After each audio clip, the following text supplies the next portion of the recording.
Cada vez que vengo acá, pues hago memoria de mis días de estudiante y de mis días de docente. Como estudiante recuerdo mucho que este era una zona verde. Todos estos árboles que se ven acá seguramente existían en esa época. Este monumento existía, estamos hablando de hace aproximadamente 24 años, cuando yo estudié acá, 23 años exactamente, y nos sentábamos en estas zonas hacia allá, cerca a la entrada de la biblioteca, con nuestros compañeros, a departir. Para ese entonces también se ubicaban sillas Rimax. Acá alrededor de la plazoleta esto era lleno de sillas Rimax blancas. La gente, los estudiantes se sentaban ahí a departir, cosa que extraño mucho porque algo que me he dado cuenta ahora es que esto está muy vacío. No sé cómo explicarlo, pero es extraño no ver grupos, nichos de estudiantes conversando, jugando. Acá se jugaba mucho. Había un juego muy popular por la época en que yo fui estudiante, año 2002, 2003 aproximadamente, que era el Fuchi. Entonces era un juego en el que había una pelotica, los estudiantes jugaban a pasarse la pelotica y a no dejarla caer. Se jugaba fútbol incluso a veces, se conversaba mucho. Esta es la calle 23 que yo frecuentaba mucho, tanto como estudiante como cuando era profesor de historia del arte. Acá en esta esquina, esta casa se preserva bastante bien. Había un sitio de almuerzos, no sé si todavía opere como lugar de almuerzos. Eh, y cuando camino por acá, lo primero que se me viene a la cabeza son la zona de billares. Eh, Toda esta calle hacia este lado estaba llena de billares. Recuerdo uno en particular que era el Billar California. El Billar California, si la memoria no me falla, puedo estar equivocado, quedaba acá, en esta casa, en el segundo piso. Puedo estar equivocado, tal vez era otro el billar que había ahí, pero uno entraba por esa puerta, tal vez por la puerta verde o por la puerta amarilla, uno subía a un segundo piso y ahí había un billar. Ese local que se ve ahí, que dice Maxi Pinchus, existe desde esa época. Ese local debe llevar ahí por lo menos unos 25 o 30 años. Es el único local que yo veo en este momento que me recuerda a mis años de estudiante. En esta misma cuadra, solo en esta cuadra, permanecían dos personajes pintorescos de la vida de la universidad. Quien haya estado en la universidad hace 30 o 25 años lo recordará muy bien. Yo veo esta calle y me los imagino deambular para arriba y para abajo. Y había como Una, más gente, ¿no? En la Había calle, muchísima más pasaba gente, más esto gente. era lleno de gente. Y en ese entonces había que ser estudiante de la Tadeo para no temerles, porque los que no eran estudiantes o los que eran primíparos pensaban que eran ladrones, y en realidad ellos lo que hacían era cuidar a los estudiantes.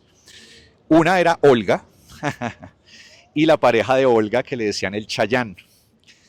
Olga y el Chayán se la pasaban en estas calles, a veces pedían moneditas, Olga le lanzaba piquitos a los estudiantes. Los viernes, cuando estaban los estudiantes tomando cerveza por acá, Olga se ponía a hablar con los estudiantes. El Chayán a veces se enfrascaba en peleas, Olga y el Chayán peleaban. Yo no volví a saber nada de ellos. Creo que el Chayán lo mataron en una pelea, parece que lo apuñalaron. Él murió primero que Olga, y Olga, lamentablemente, tengo entendido la historia, decía que un viernes salió y ella se paraba en la mitad de la tercera a esquivar carros. Y en una de esas no pudo esquivar un carro y un carro parece que la atropelló y falleció. Entonces, dos memorias que siempre que camino por acá me vienen inmediatamente. Sobre la carrera quinta, ahora que nos estamos aproximando, había un par de sitios de revelado de fotografía para los estudiantes de fotografía y cine, aunque cine no recuerdo muy bien si existía en esa época. Eh, pero todos estos, lo que queda, lo poco que queda, pues fue adquirido para edificios de residencias estudiantiles, para Airbnb, mucho turista que viene y alquila una, un cuarto por unos días. Eh, yo recuerdo, por ejemplo, hay una casa acá al lado que ahora es propiedad de la universidad, de la Tadeo. Antes eran simplemente negocios de comida, de corrientazo. Como esta que estamos viendo acá, ¿no? Exacto, acá Fíjate esta fachada, ¿no? Ahí estaba la casa, pues ahí está el exactamente. muro pues el marco de la puerta, lo que era una ventana, y ahora ya es institucional. Es institucional y es curioso porque acá uno ve Módulo 33. todavía el marco Sí.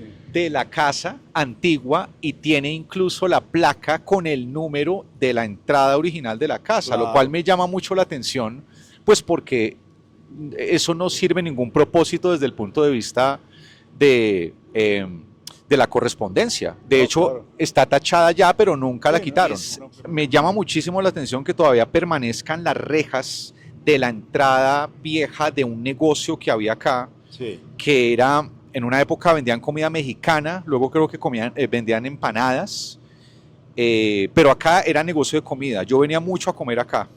Era como comidas rápidas. Sí. Y eso, pues, lo que te digo, más de 20 años, pero la entrada es exactamente igual. O sea, yo me veo acá entrando con mis compañeros de universidad por esta misma entrada. Y ya uno de los últimos lugares que yo recuerdo de mi vida de estudiante y un poco también de docente, que lo alcancé a disfrutar de profesor, quedaba ahí donde se ve ese carrito como rojo, que no sé para qué es, creo que es para crispetas.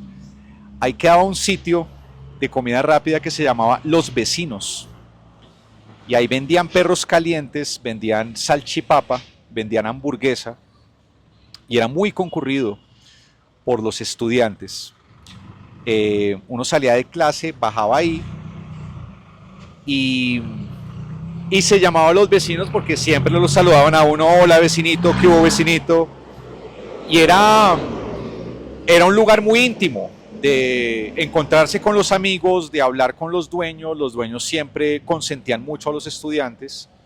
El lugar permaneció por mucho, mucho tiempo, entonces fue como de los pocos lugares que evidenció el paso del tiempo y la transformación de la calle 23. Era como el último vestigio de esa vieja calle 23 que fue desapareciendo y al final, pues como pueden ver, ya desapareció. Hay otro Sí. local de comida ahí, no sé cómo, no alcanzo a ver cómo se llama.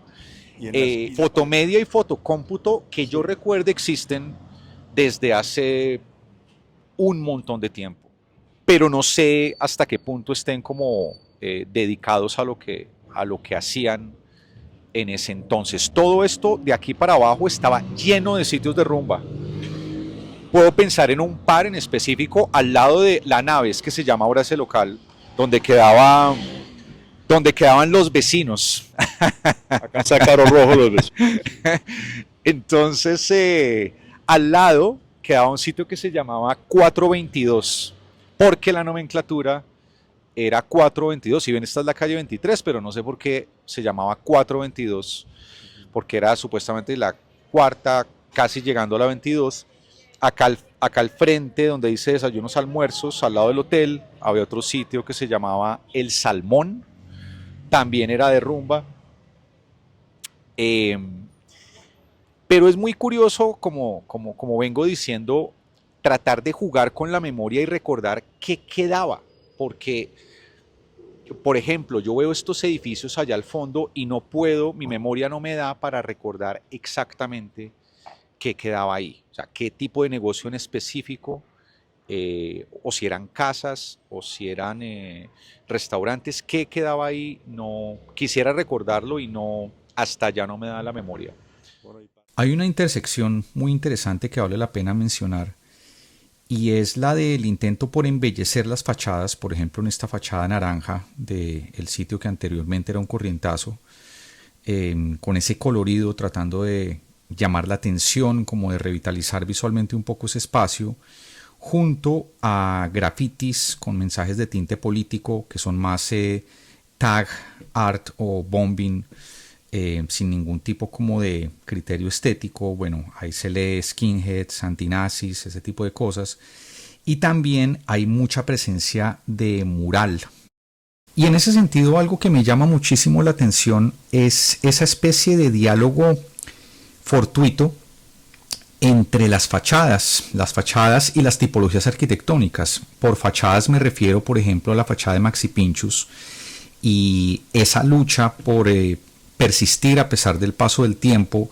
El letrero es el mismo letrero original de hace 2 décadas, pero se notan las intervenciones de gráfica urbana, de graffiti, junto a este negocio que dice Alta Distorsión, que no sé muy bien de qué es.